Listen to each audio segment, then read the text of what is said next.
is actually made from 100%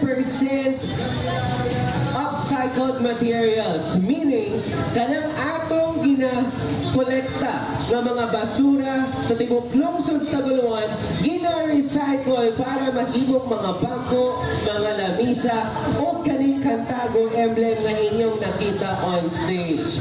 So kaning atong resulta, produkto ni siya sa ato sa pagpaningkamot sa tibuok mga katawhan sa lungsod sa Tagoloan. Ito officially open